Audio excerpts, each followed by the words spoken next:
Come on inside Ellie Holcomb's kitchen garden. It has been a few months since we've been here and things are exploding.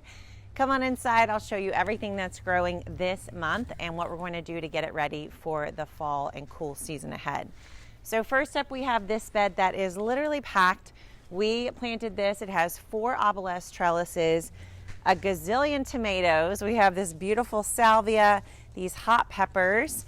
Come on inside. You can see all the herbs. We've got lavender, we've got thyme, we've got oregano, so many herbs along the side here, and just a gazillion tomatoes and peppers. These pepper plants are no joke, you guys. There's a serrano pepper plant that's like 3 or 4 feet tall. Lots of tomatoes that Ellie's been picking, and then even more that are still growing. We've got a load of parsley here, some more salvia and some more herbs, and then come around the backside and I'll show you from that perspective. So it's a little tight in here because we have so many plants growing, but you can see these tomatoes just totally encompassing the obelisk trellis here. These gorgeous midnight snack tomatoes. Look at that color, isn't it beautiful? Still pumping out the tomatoes. We have these fish peppers here. We have loads of purple salvia, lots of parsley, lots more peppers, and then herbs along the side here. And when you reach in and look inside these tomato plants, there are a ton of tomatoes still ready to harvest in a few months or a few weeks, maybe a few days. So we have this totally wild bed of strawberries. We planted this with these tiny little starts back in, was it April? April, I think, or March. I think it was April. And no, it was May. It was May, okay? And so this is now October. So June, July, August, September, about 4 or 5 months. And these things have just really, really settled in. They're so happy. This is going to set Ellie up perfectly for loads of strawberries in the early spring here in Nashville. This is our flower garden. This one is definitely ready to be turned over. These zinnias are huge and so pretty. Ellie said she's been picking zinnias all summer and fall long. Then we have this incredible basil, these towering basil plants that are humongous and so happy. All right, now let's go to the big production bed right here. You can see how we have these giant tomato plants that are definitely ready to come out of the garden. They're still got fruit on them, but they're looking a little tired. We've got a little, cucumber hanging from the vine. We've got some pepper plants.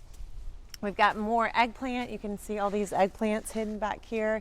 I think she said she's had eggplant like every single week of the summer. More peppers, more tomatoes, all hidden back here. It is a wild and crazy plant jungle here, you guys. So we've got some peppers, some more tomatoes on the wall.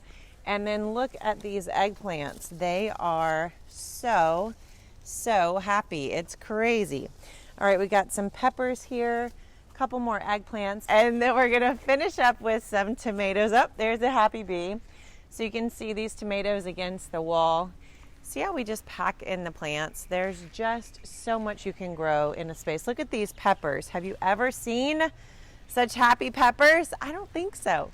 So today our task is to manage the wildness out here and to decide what to keep, what to go ahead and pull out, and what we're going to plant for the cool season, which is right now upon us. So we're in the 70s right now, and frost is coming in maybe a month or less, maybe more.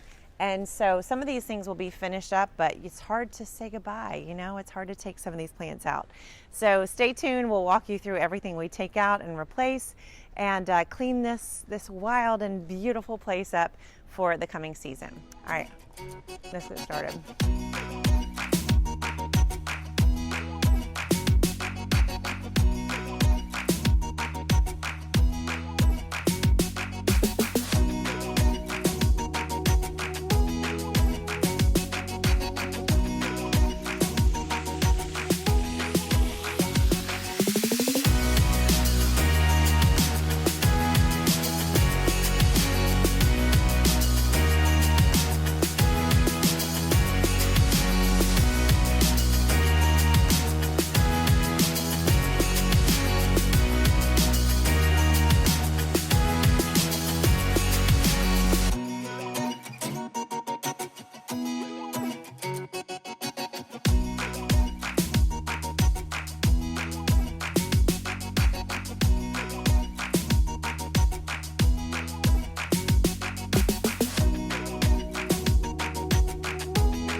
right, I have Ellie Holcomb in her very own kitchen garden today. We're going to just go through and talk about everything we planted for planting for fall.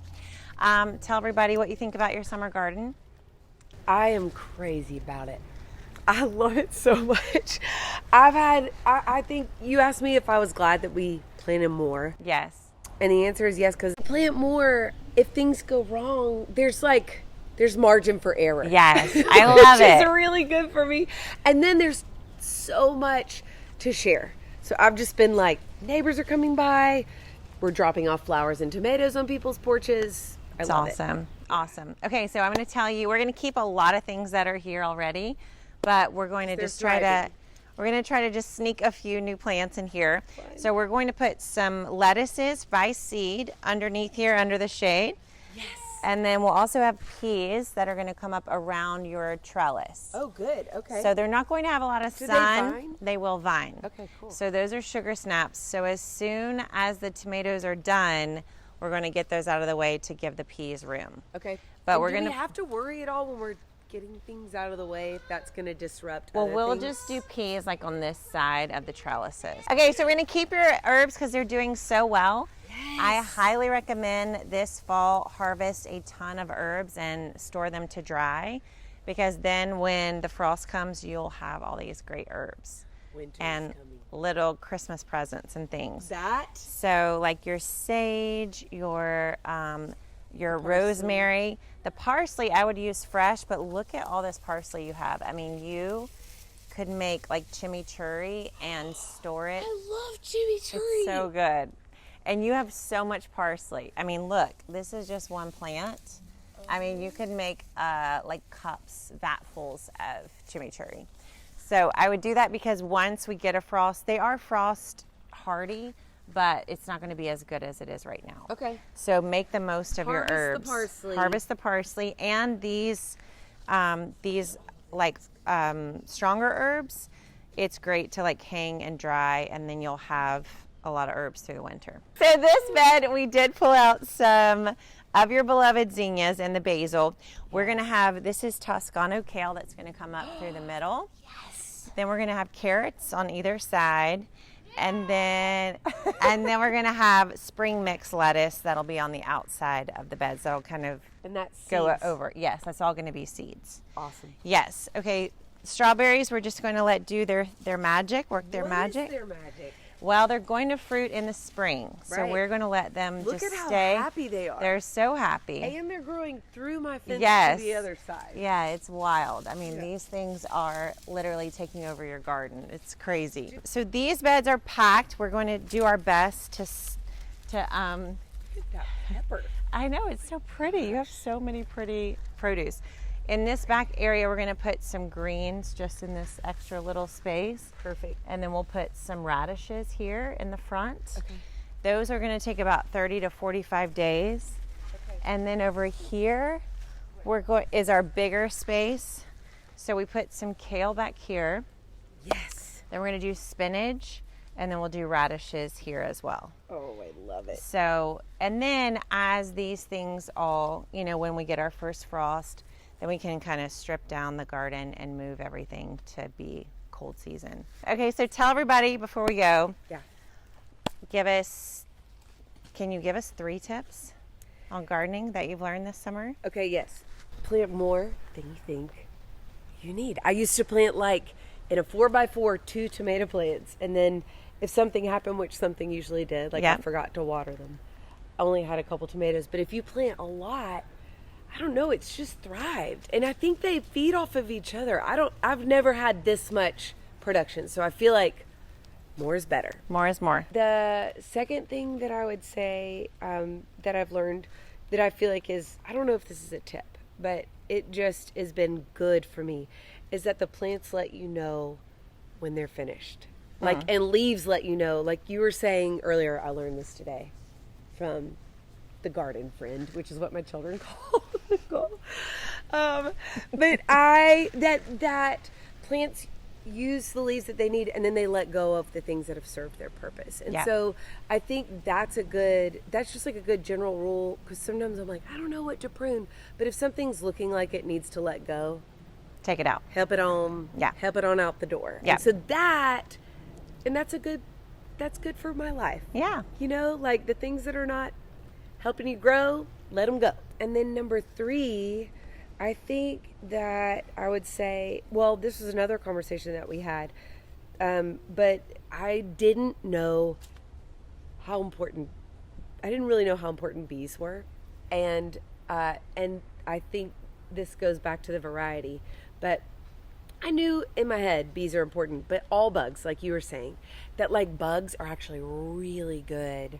So partnering with what's already going on in your neck of the woods, you know, like it's like, hey, these creatures are all here, and this is not just for you, but it's for the whole like ecosystem.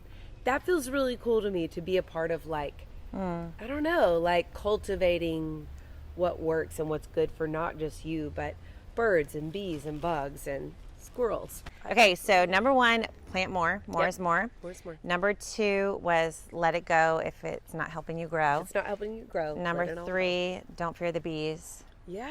And let nature do her thing. Let nature teach you. Yes. Let nature be your teacher. I love it. A really good teacher.